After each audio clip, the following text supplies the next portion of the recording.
Kolbu Baitullah. Renunganku hari ini. Assalamualaikum warahmatullahi wabarakatuh. Bismillahirrahmanirrahim. Suatu ketika Nabi Shallallahu Alaihi Wasallam pernah ditanya oleh para sahabat, "Wahai Rasulullah, siapakah manusia yang terbaik?" Nabi Shallallahu Alaihi Wasallam pun menjawab, "Setiap mukmin yang kolbunya senantiasa terpelihara suci dengan hiasi sikap takwa, tidak berkhianat, tidak durhaka, tidak ada perasaan iri dan dendam, tidak berniat menipu, dan tidak pula menyimpan perasaan dengki." Kemudian Nabi Shallallahu Alaihi Wasallam menegaskan lagi, kolbu itu lebih utama daripada Ka'bah. Hikmahnya, Ka'bah dibina oleh Nabi Ibrahim alaihissalam sebagai Baitullah, sedangkan kolbu adalah perbedaan Allah yang tersembunyi. Pada Ka'bah terdapat batu hitam bernama Hajar al-Aswad, sedangkan pada kolbu terdapat Hajar al-Abad, yaitu miskat abadi yang terdalamnya lagi terdapat sirullah sebagai cermin yang menentulkan wajah Allah ke arah manapun manusia itu memandang. Nabi Shallallahu Alaihi Wasallam bersabda lagi, ada kalangan penduduk di surga yang tidak terhalang dari Allah Ta'ala dan tidak pula terhijab untuk memandang wajah Allah Subhanahu wa Ta'ala. Ka'bah itu hanya simbol arah kiblat saja, namun bagi setengah ahli sufi yang mabuk cinta ilahiyah mengatakan, jika kamu tidak menemukan Allah di dalam Ka'bah, berarti Allah ada di luar Ka'bah. Dan jika kamu tidak menemukan Allah di luar Ka'bah, berarti Allah Subhanahu wa Ta'ala ada di dalam Ka'bah. Dan bagi setengah ahli hakikat yang sadar di dalam ahwalnya mengatakan pula, Allah Subhanahu wa Ta'ala tidak di dalam Ka'bah dan tidak juga di luar Ka'bah. Namun Ka'bah itu tidak pula berpisah dengan Allah Subhanahu wa Ta'ala. Itulah satu-satunya rumah yang mempunyai hubungan dengan Allah Subhanahu wa Ta'ala, tidak seperti rumah-rumah kebiasaan di dunia ini. Jika tanpa Ka'bah, bagaimanakah sholat kepadanya itu hendak dihadapkan atau ditunjukkan? Jelasnya bukan Allah Subhanahu wa Ta'ala tinggal di dalam Ka'bah, bukan juga Ka'bah itu sebagai tempat atau benda untuk disembah menggantikan Allah Subhanahu wa Ta'ala. Ka'bah itu hanyalah buatan dan binaan manusia di bumi ini. Ka'bah itu sekedar menjadi kiblat untuk kita menghadapkan diri kepada Allah Subhanahu wa Ta'ala. Ketika Rasulullah Shallallahu Alaihi Wasallam pintu Ka'bah ditutup, di dalam sebuah hadis Al-Hakim Ya'ala bin Sidan riwayatkan, ketika aku berada di sisi Rasulullah Shallallahu Alaihi Wasallam, tiba-tiba beliau bersabda, apakah ada sesiapa lagi di antara kamu yang hadir di sini? Kami menjawab, tidak ada ya Rasulullah. Lalu Rasulullah Shallallahu Alaihi Wasallam pun bersabda, tutuplah pintunya. Di dalam sebuah hadis yang lain, Rasulullah Shallallahu Alaihi Wasallam telah bersabda, hati orang mukmin itu lebih utama dari Ka'bah, walaupun jika seorang itu pernah melihat Ka'bah dengan mata kepalanya sendiri di bumi Mekah, namun belum tentu dikatakan ia telah menerima secukupnya hidayah Allah Subhanahu wa Ta'ala dan terlepas dari segala belenggu kejahilan sebagaimana Abu Lahab dan Abu Jahal yang telah sering melihatnya. Ka'bah di Mekah itu ialah yang majazi dan dibangunkan oleh manusia atas perintah Allah Subhanahu wa Ta'ala sebagai tempat untuk mengingati Allah di alam nahsud ini.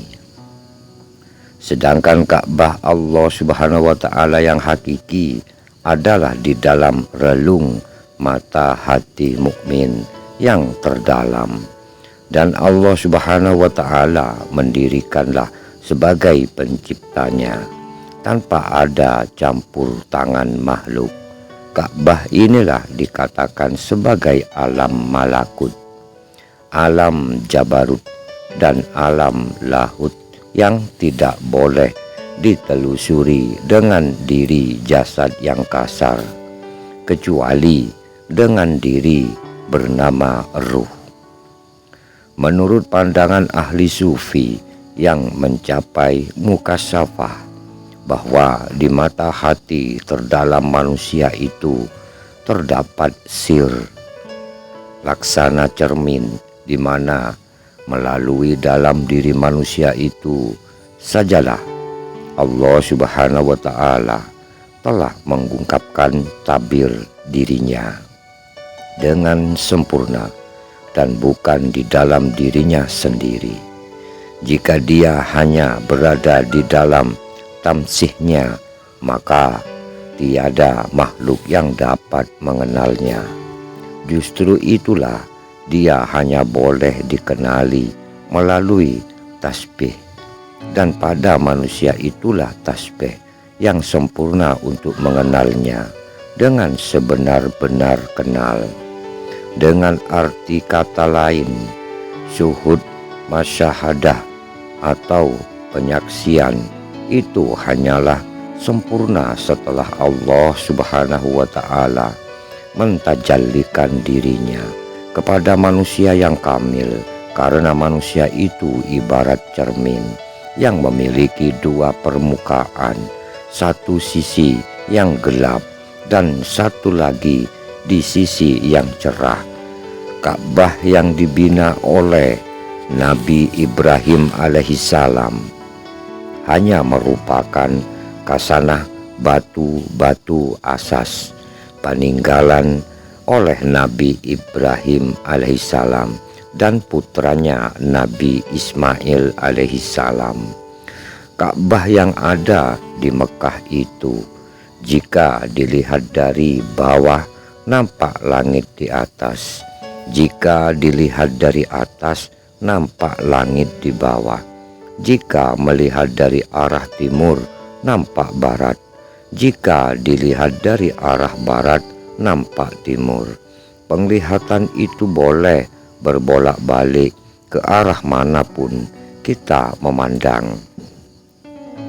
Di penjuru tenggara Ka'bah itu ada ceruk. Di dalam ceruk itu adanya Hajar Aswad, batu hitam yang diturunkan dari surga dan disunnahkan untuk dikecup atau dicium oleh jamaah haji dan umroh. Ceruk itu ada juga disebutkan di dalam Al-Quran surat An-Nur 35 yang dinamakan Mitskat, yakni sebuah ceruk yang di dalamnya ada pelita besar. Seperti dinyatakan di dalam hadis, hati mukmin itu adalah Baitullah.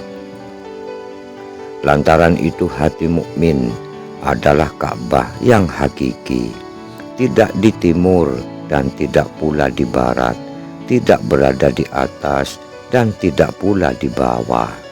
Ianya bertempat di dalam atau di tengah-tengah jasad manusia. Di dalam hati mukmin yang bernama ceruk itu ada pula mata hati yang lebih terdalam, yaitu cahaya di atas cahaya.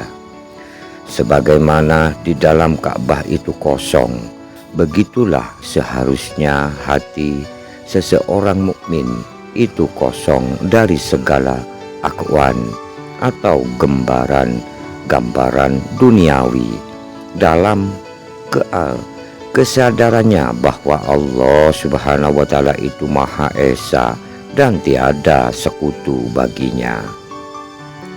Hati seorang mukmin yang layak bergelar Baitullah, maka di dalamnya harus selalu adanya Allah, hidup bersama Allah di mana saja mereka berada. Mereka kekal dengan Allah Subhanahu wa Ta'ala tanpa mengira waktu dan tempat. Allah, Allah, Allah. Ingat, setiap kata mengandung makna. Semoga Allah Subhanahu wa Ta'ala selalu memberikan Anda dan keluarga semuanya kesehatan, kebahagiaan keluarga yang sakinah mawaddah warahmah, kemudahan dalam segala urusan, rezeki yang banyak dan barokah, ilmu yang bermanfaat, sukses dunia akhirat, selalu dalam lindungan Allah Subhanahu wa Ta'ala dimanapun kalian semua berada. Amin ya Rabbal Alamin. Wahai para saudaraku jamaah al-barokah, sejatine wong kang urip mulia, 1. Bekerja tanpa disuruh, 2. Disiplin tanpa diawasi, 3. Tanggung jawab tanpa diminta. Semoga kita semua senantiasa dikaruniai ilmu yang bermanfaat dan dimudahkan untuk beramal soleh, karena hanya Allah lah yang memberi taufik dan hidayah. Amin. Salam untuk tim relawan pejuang support saling sambung doa bersama jalur langit Sa'lambase. Ihdinas siratal mustaqim. Wassalamualaikum warahmatullahi wabarakatuh. Sampai jumpa lagi.